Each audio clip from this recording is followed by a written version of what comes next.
Bom dia, igreja. Espero que todos vocês estejam bem. Muito bom poder estar com vocês aqui nesse momento.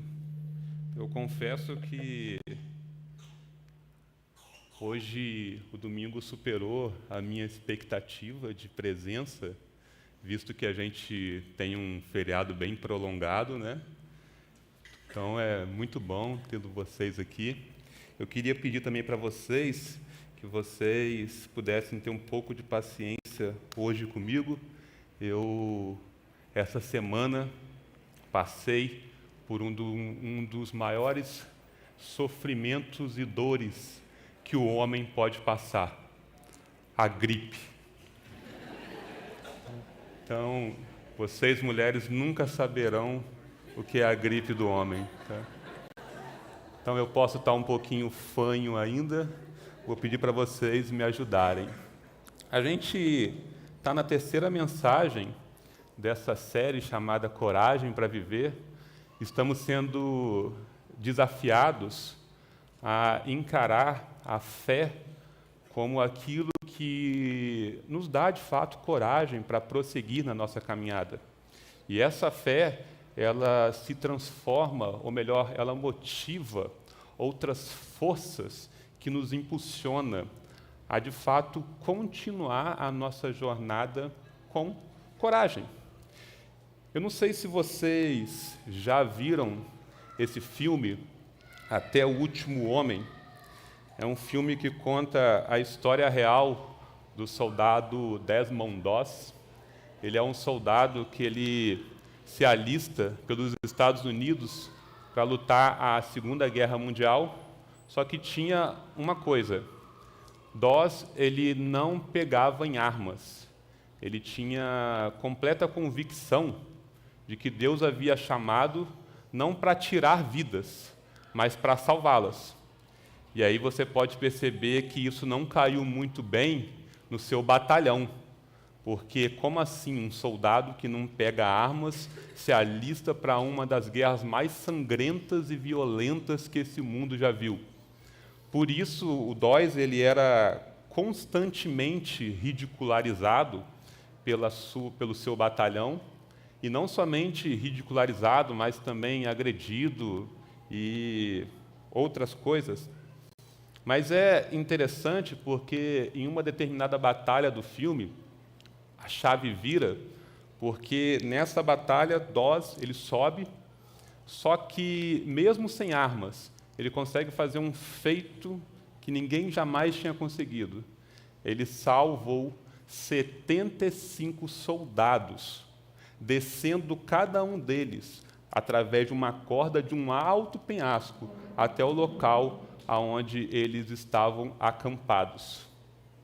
E aí, de fato, isso muda e vira a chave daquele filme, porque Doss agora ele vai ser considerado uma inspiração, mas também um herói.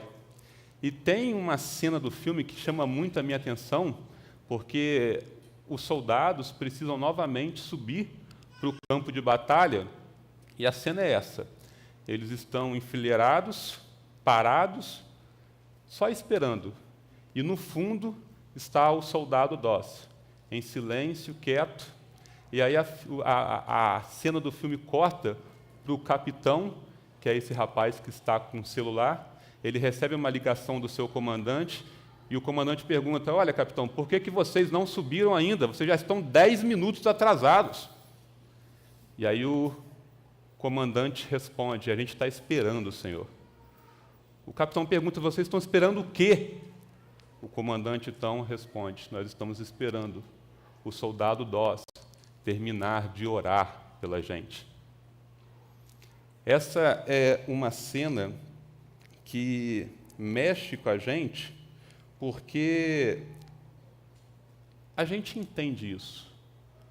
A gente entende o que é, em determinado momento da nossa vida, a gente não conseguir se mover, e eu não estou falando de um mover físico, mas sim de deslocamento, de um sentido na nossa vida, e a gente se pergunta qual é o próximo passo a dar, a gente fica estagnado devido às circunstâncias que nos cercam. Será então que há uma força que vai nos motivar a continuar a mover? E a pergunta que eu quero responder com vocês aqui é: será que a oração, ela pode ser essa força? Essa força que nos dá força, que nos dá coragem para continuar? E assim eu quero que vocês abram as suas Bíblias no livro de 1 João, capítulo 5.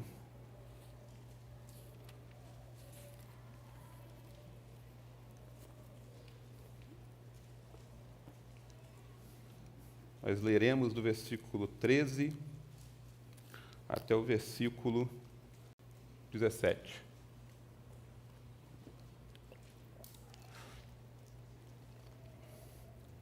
1 João 5, 13 até o 17.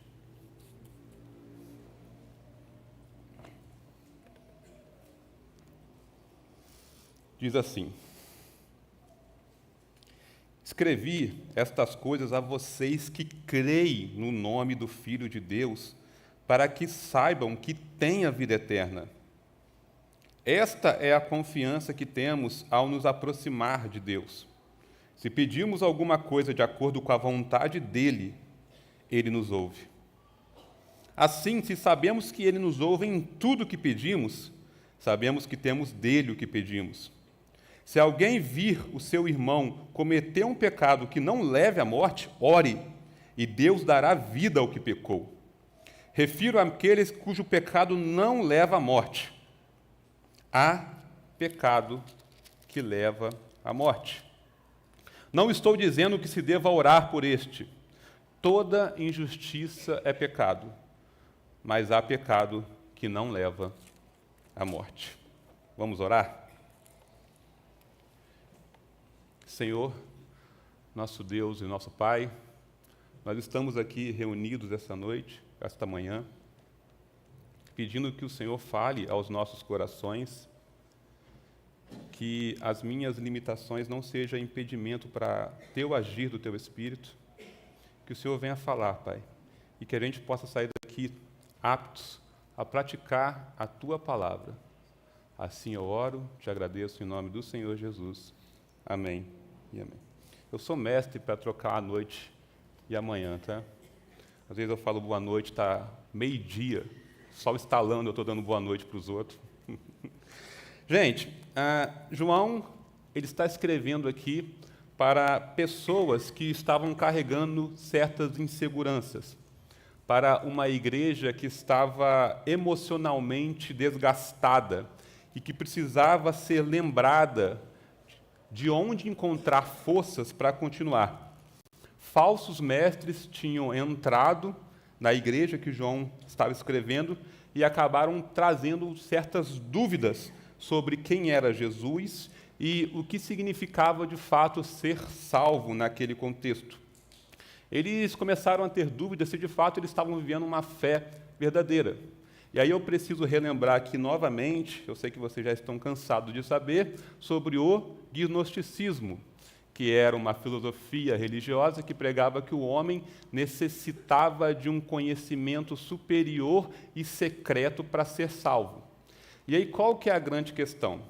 Para uma pessoa que está ouvindo isso, se ela precisa de um conhecimento secreto e oculto que somente alguns têm para conhecer a Deus, e ela não tem esse conhecimento secreto e oculto, logo, ela se pergunta se de fato ela conhece a Deus.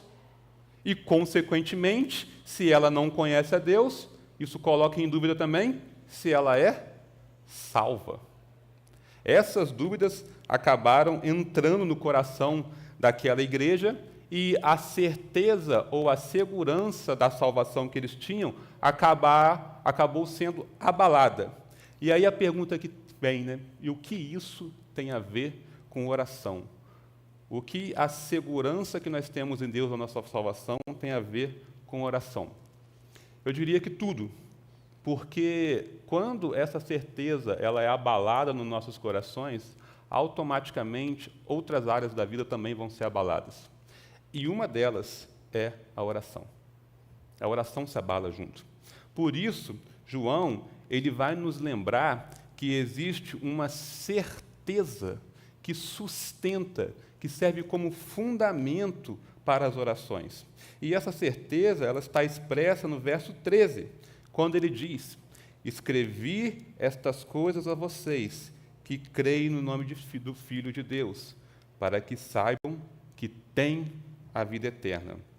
João está encerrando a sua carta, explicando o motivo pelo qual ele havia a escrito. Curiosamente, é o mesmo motivo que você encontra lá no Evangelho, quando João vai explicar o porquê escreveu o Evangelho. Só que há uma diferença sutil. No Evangelho, João diz assim: e eu vos escrevo para que vocês creiam no nome do Filho de Deus e, crendo, tenham a vida eterna. Aqui, ele escreve para aqueles que já creem, para que eles saibam que tenham a vida eterna.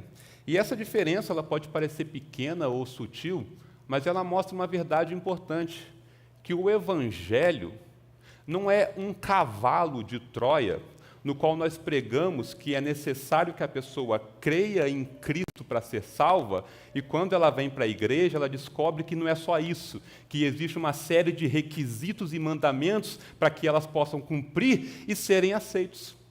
Não. O Evangelho é crer no nome do Filho de Deus. As outras coisas vão surgir como consequência. O apóstolo, ele é muito claro para que vocês saibam que tem a vida eterna. O verbo ter está no presente. Então aqui, isso não é uma promessa futura. João não está falando para que vocês saibam que terão a vida eterna. Não, vocês já têm. É uma realidade presente na vida daquelas pessoas que creem no nome do Filho de Deus. E João coloca essa verdade logo no início, porque ela vai servir como fundamento para aquilo que ele viria a desenvolver posteriormente. Dessa forma, a certeza que nós temos da nossa salvação em Cristo é que dá liberdade para nos aproximarmos diante de Deus, sem medo. Quando eu sei que eu sou filho, quando eu sei que eu tenho a minha filiação no Pai, eu aproximo do meu Pai sem medo.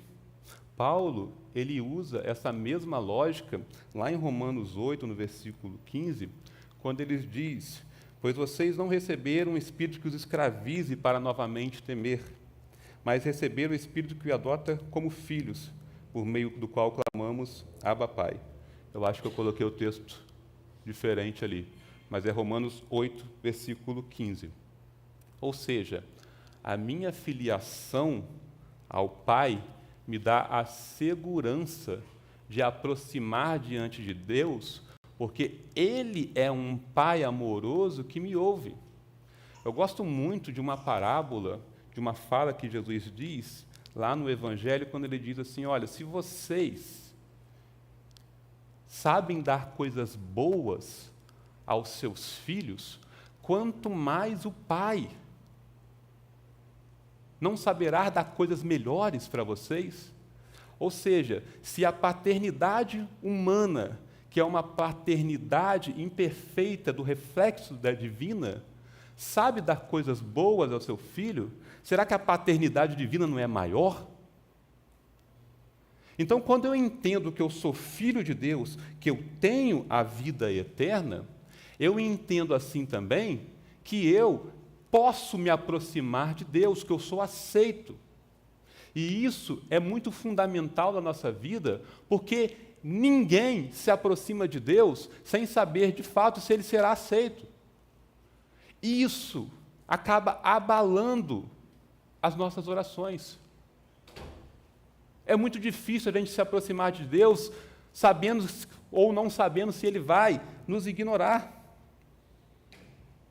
Mas há um problema, porque nem sempre nós temos essa certeza fixada em nossos corações. Nem sempre a gente vive convictos que a gente será salvo. A gente se pergunta, muitas vezes, se nós somos salvos ou não. E aqui eu quero recorrer a honestidade de homens de Deus, como John Bunyan. John Bunyan foi um puritano inglês.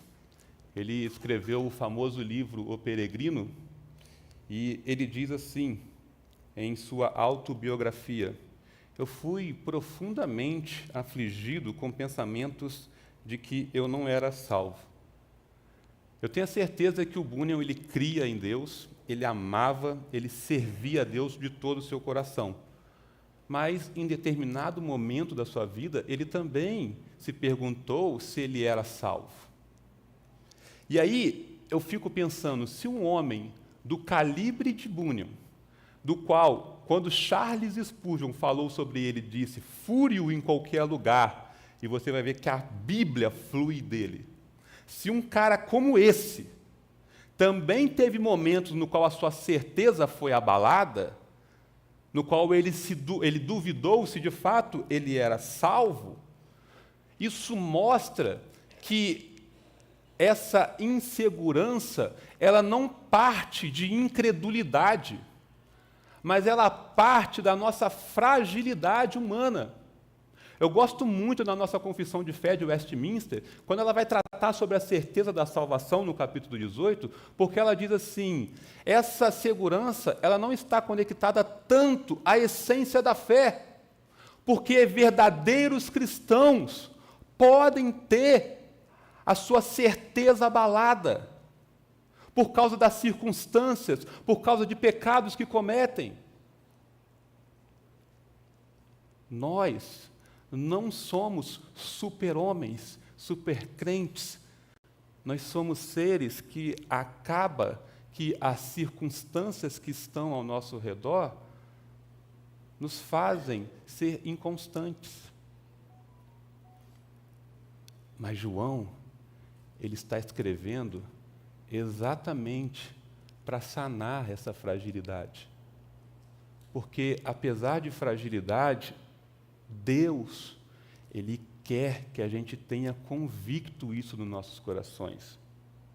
Essa é uma verdade que não pode ser abalada, e a gente não está acostumado com verdades que não se mudam. É uma verdade constante, que não depende daquilo que você fez ou faz, mas depende da ação divina de segurar nas mãos dele, você, e ninguém tirar. Certeza de que somos salvos.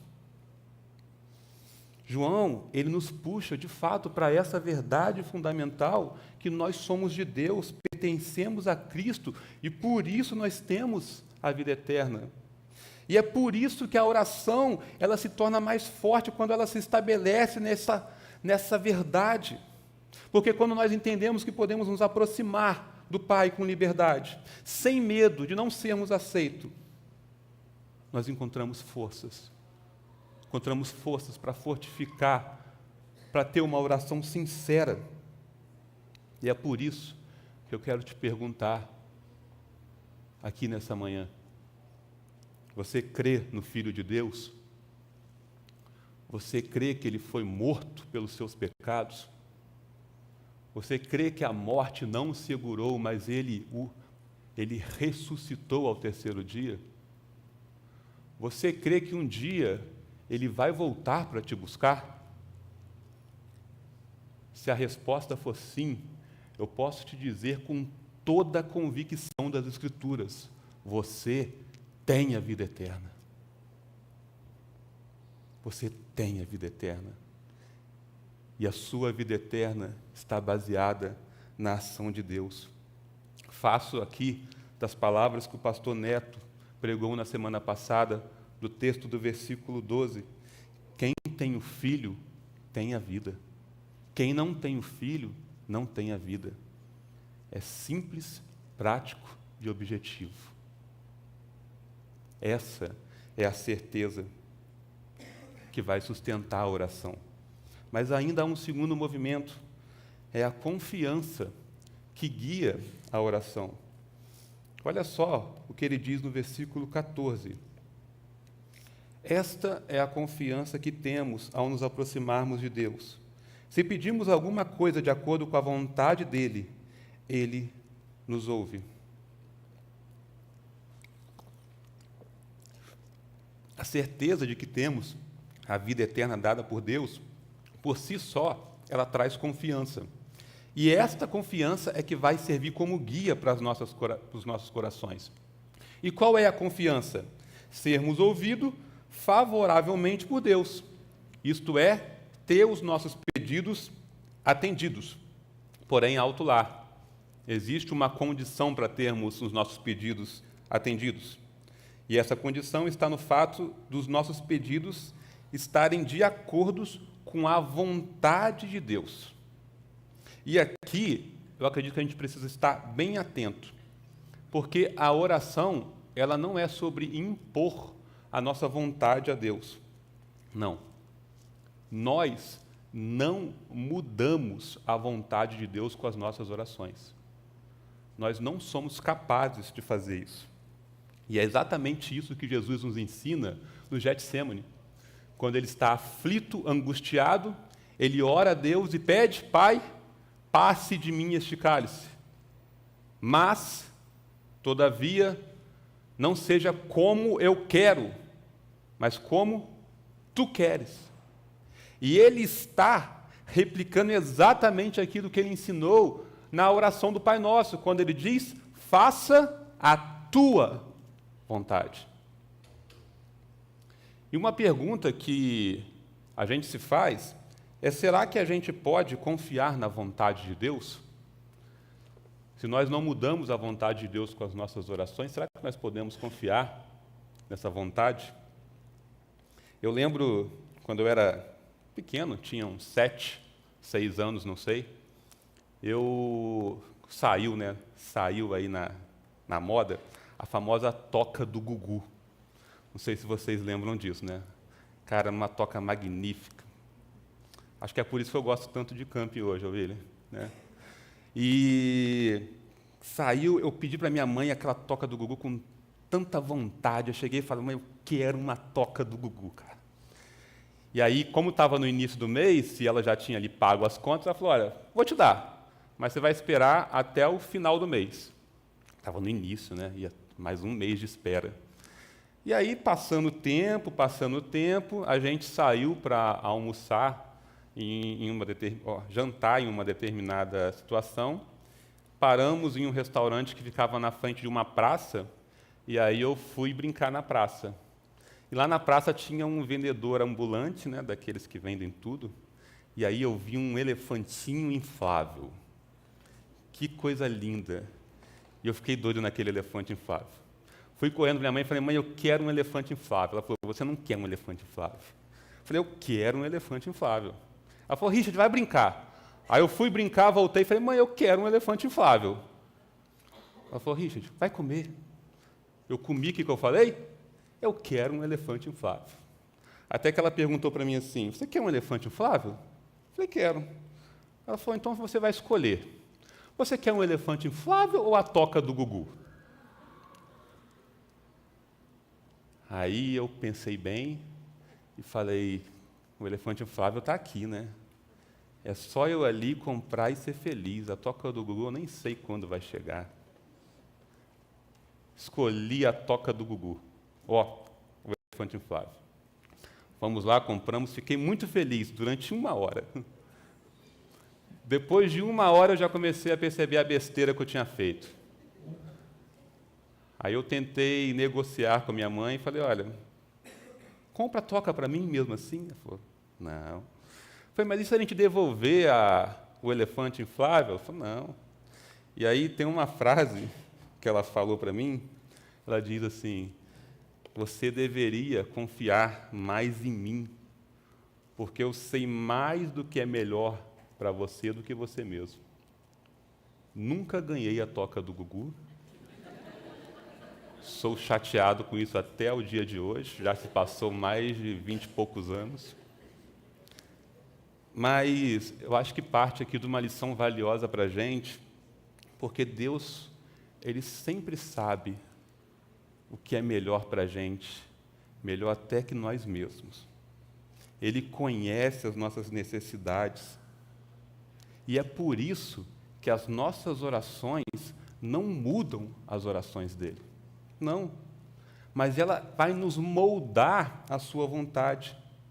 E se a gente sabe que a vontade de Deus ela é boa, perfeita e agradável, nós somos desafiados a confiar. A confiar na vontade de Deus que guia as nossas vidas. E entenda que confiar aqui é entregar tudo nas mãos de Deus e não tentar resolver as coisas de acordo com os nossos impulsos. Porque é muitas vezes isso que nós fazemos.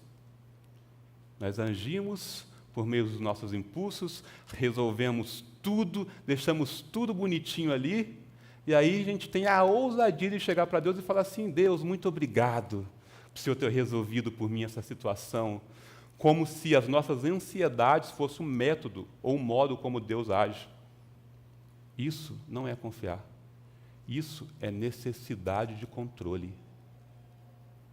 Nós somos desafiados, de fato, a entregar tudo nas mãos de Deus e aprender a descansar naquele que sabe, melhor do que nós mesmos, o que é melhor para a gente. No versículo 15, João continua: assim, se sabemos que Ele nos ouve em tudo o que pedimos, sabemos que temos dele o que pedimos. Então, olha só, a convicção que Deus atende os nossos pedidos parte de estar alinhado com a sua vontade. E quando isso está alinhado à sua vontade, isso gera uma resposta favorável da parte de Deus, porque Ele sempre vai responder com aquilo que Ele quer. Por exemplo, a gente ouviu muito aqui nessas 4 séries que nós trabalhamos no livro de João, que é um mandamento de Deus amarmos uns aos outros, correto? Então, se eu oro a Deus pedindo para que Ele me dê mais amor ao meu irmão, eu tenho convicção de que eu vou ser ouvido. Por quê? Porque é da vontade de Deus que eu ame meu irmão. E isso é muito importante, porque a oração, então, ela deixa de ser um meio do qual nós tentamos convencer a Deus por meio dos nossos esforços a nos moldar a nossa vontade, mas passa a ser o local onde a gente molda o nosso coração, molda a nossa vontade com aquilo que é a vontade de Deus. A gente passa a desejar aquilo que Deus deseja. Essa é a oração. Essa é a finalidade da oração.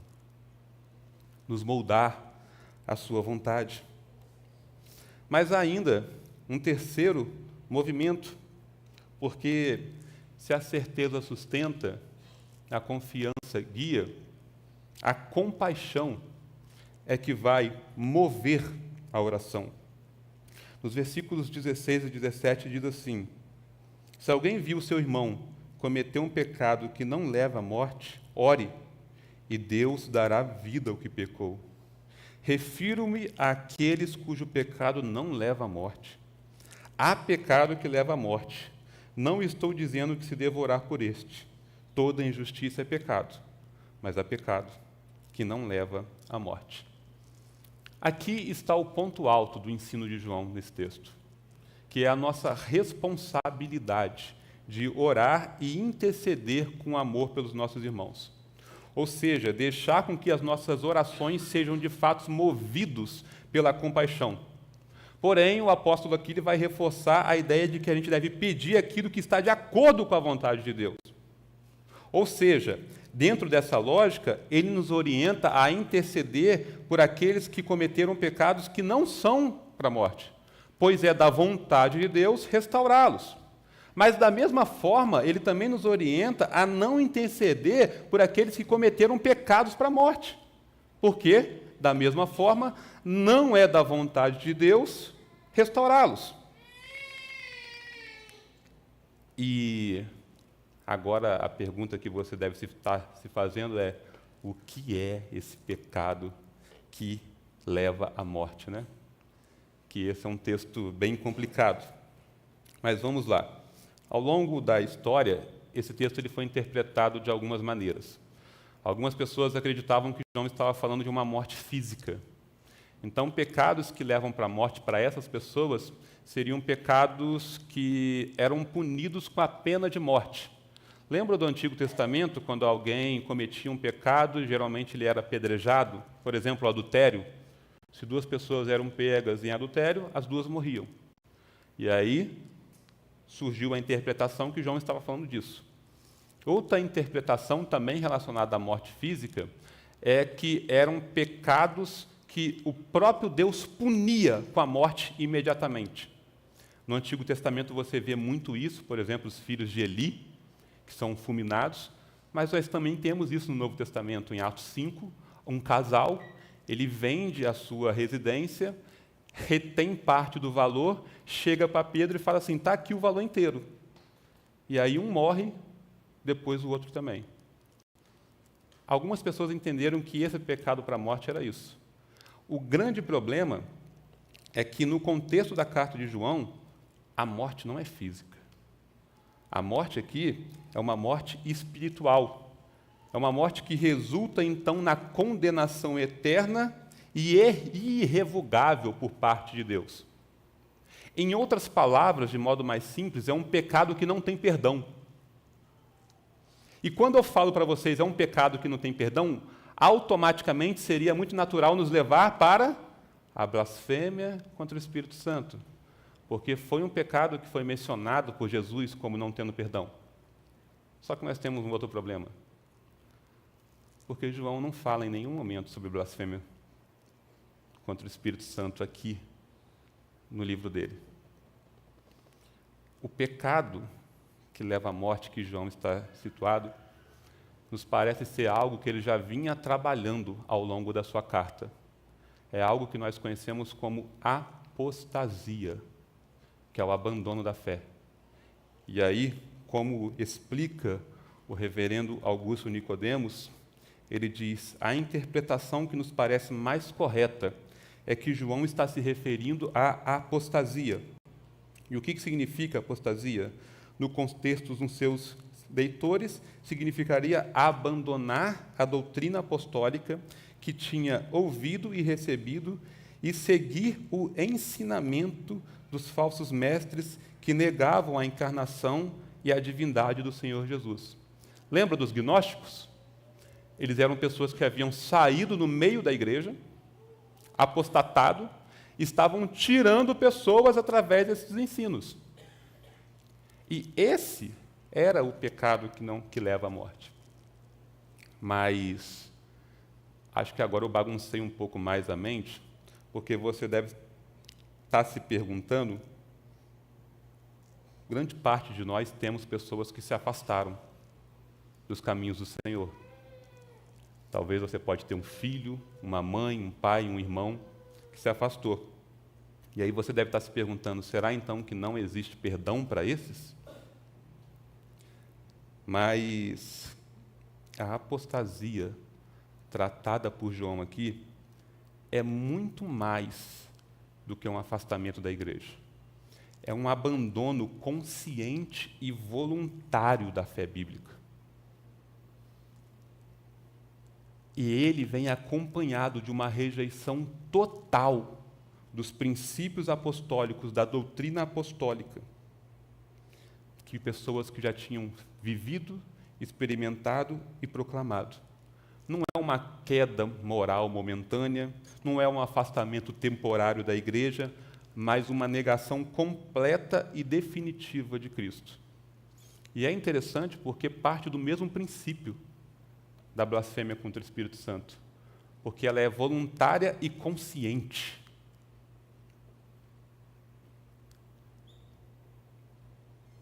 Porém, a maioria das pessoas que estão afastadas, elas não se enquadram nisso. Elas apenas se afastaram, seja por pecado, seja por outras coisas, mas não vivem completamente uma negação, não estão entregues completamente à rejeição da fé. E aí, novamente, né, a gente deve ou não orar pelas pessoas que estão se afastadas. Se o Augusto Nicodemos que complicou a conversa, nada melhor do que ele, né, para resolver isso para a gente. E aí ele diz, o pecado para a morte não é tão facilmente identificado, pois só Deus conhece plenamente os corações. Quando ficar claro que alguém realmente o cometeu, nem precisamos orar. Na dúvida, intercedemos por todos, pois o amor e a misericórdia de Deus são geralmente mais amplos do que imaginamos. Nós, então, oramos por todos. Nós nunca saberemos quem de fato está entregue ou não à rejeição da fé. Nós somos chamados para interceder. E é por isso que esse é o ponto de João. A gente orar pelas pessoas para dar vida. E isso é um sinal de compaixão na nossa vida. Porque nós sabemos que Deus age com misericórdia e amor, infinitamente maiores do que aquilo que nós imaginamos. E assim nós usamos a oração para ser instrumento de restauração na vida das pessoas. Eu posso te dizer que eu aprendi isso não somente na teoria,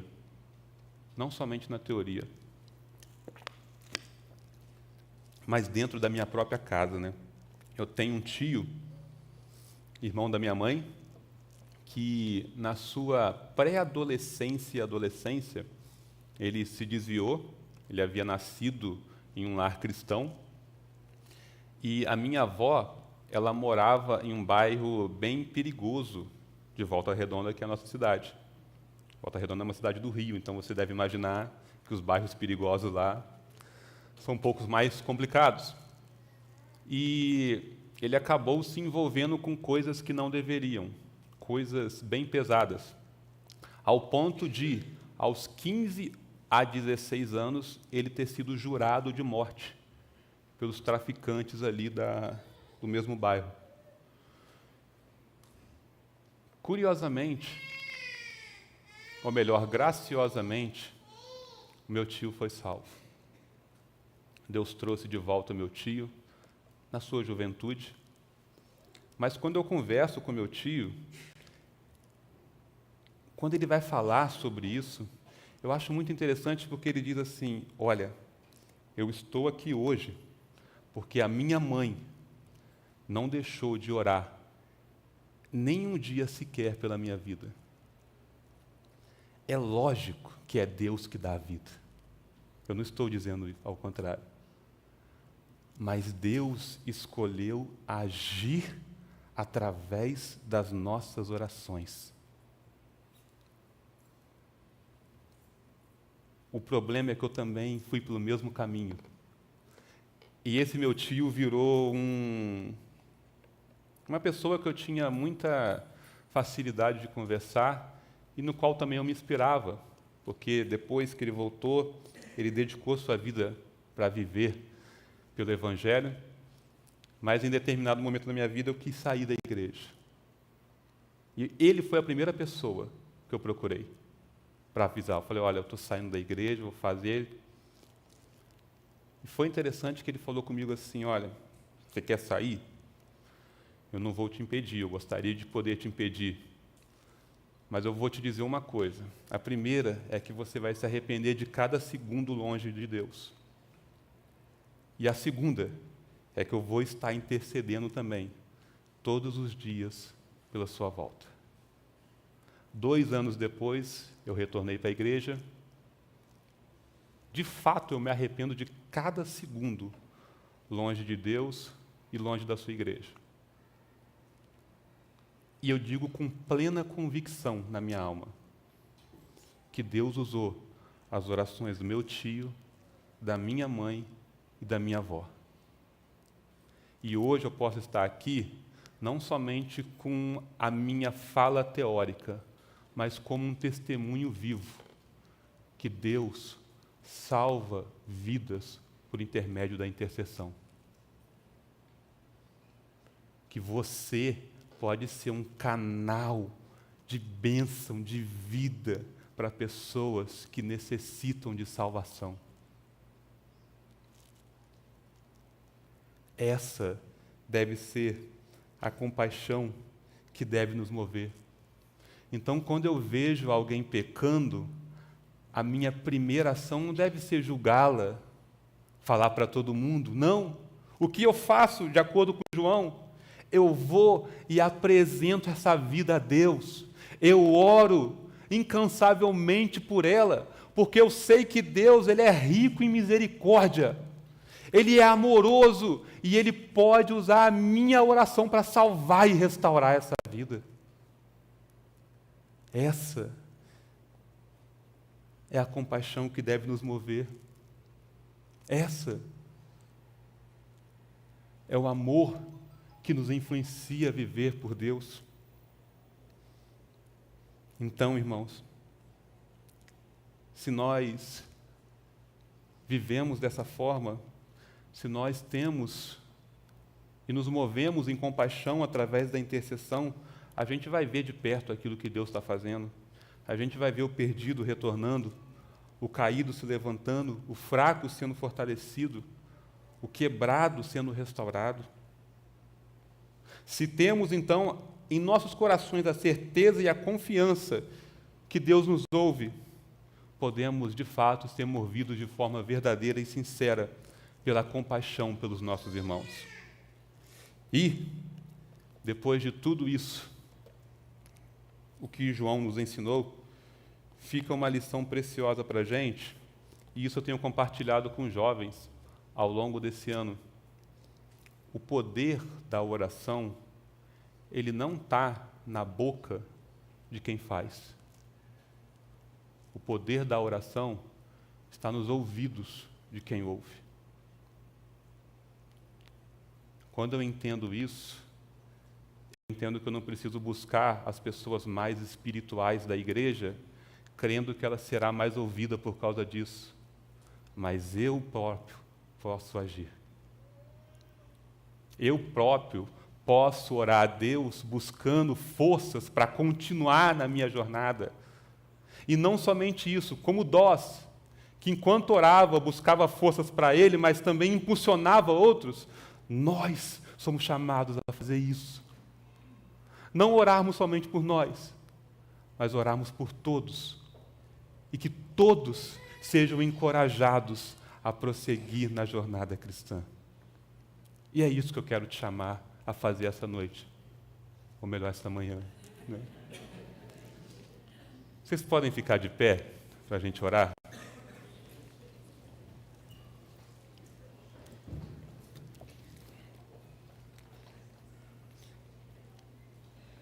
Que eu gostaria que você orasse com alguém. A gente ouviu aqui que a gente pode, a nossa boca pode ser usada para trazer vida. Gostaria que você procurasse alguém para orar. Pode ser a pessoa do seu lado. Se você quiser ficar quietinho também no seu lugar, não tem problema. Pense em alguém que necessite de oração e ore por essa pessoa nesse momento. Deixe que Deus use a sua voz para dar vida para as pessoas. Vamos orar? Senhor, nosso Deus e nosso Pai, nós estamos diante de Ti, ouvimos a Sua voz, ouvimos o quão forte pode ser a oração, porque a oração, Pai, ela está baseada na força do Seu poder, não na nossa. E nós estamos aqui, Pai, intercedendo pelas pessoas, intercedendo para que o Senhor possa trazer vida, possa trazer restauração, possa trazer coragem, possa trazer ânimo. Nós queremos ver, Pai, a Tua ação neste mundo por meio das nossas orações.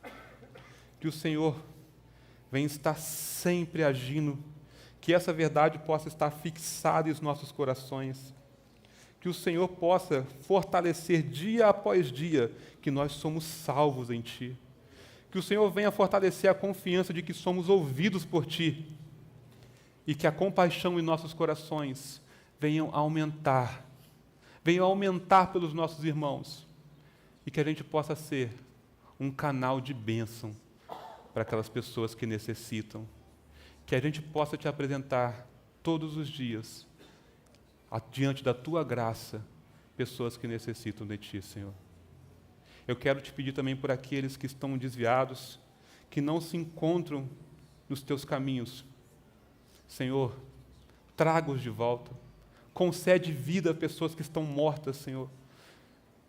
Pode ser que aqui tenha pessoas que tenham filhos, mães, pais, que estão longe do caminho do Senhor. Mas nós cremos com todas as nossas forças, Pai, que o Senhor pode trazer de volta, que o Senhor pode dar vida a essas pessoas. Por favor, Senhor, é isso que nós choramos e te agradecemos em nome de Jesus. Amém.